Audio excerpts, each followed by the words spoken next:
the first thing I want to do is scale down customer and drop and recreate the customer database, because I know this will cause me issues. So before, remember, I had 2 replicas up and running for customer, and because one pod created a database and then the second one came along and then also destroyed a couple of things, then I know this will cause me issues. So let's first scale down customer. So kubectl and then scale -- replicas equals to 0, and then say deployment and then customer. There we go. So now that we have 0 instances of customer, so if I say kubectl get pods, you can see that customer, it's no longer here.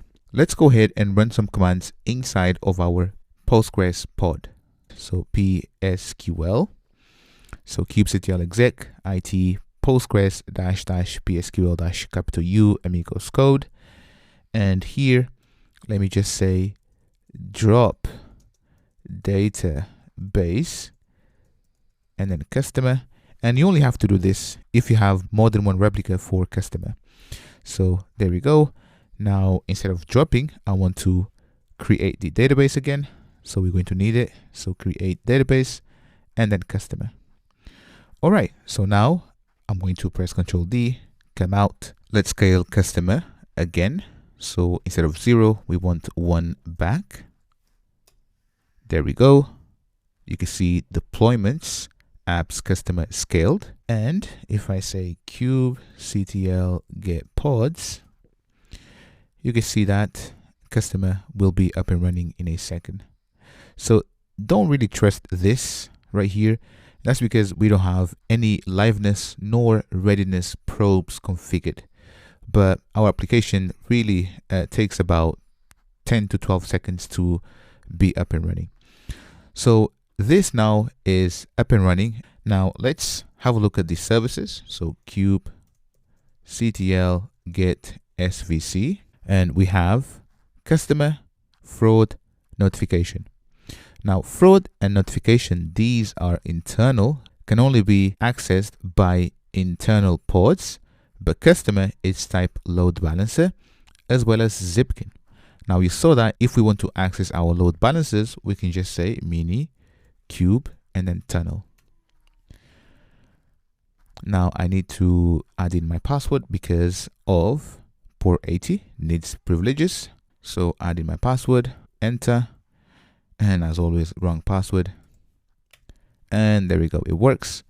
Now let's open up Postman and we can send a request to customer on this port, which is 80. So before we were accessing on 8080, but because we've changed the service to listen on port 80, we just have to say localhost, and then let's send the same payload as usual.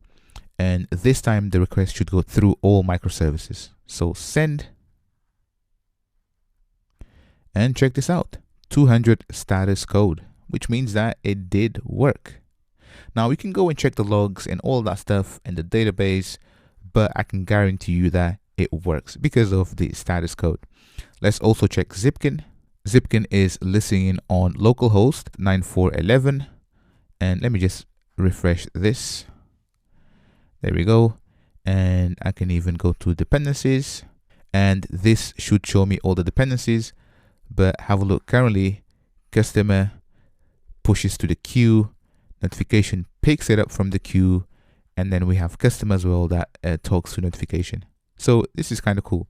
But what I want to show you are the traces. So I want to run the query, and we no longer have Eureka server sending a bunch of noise, but have a look, we have the request with 6 spans. And before, I think we used to get 8. Click on show, and there we go. You can see that this is working beautifully. If you had any issues getting this far, please do let me know. Otherwise, catch me on the next one.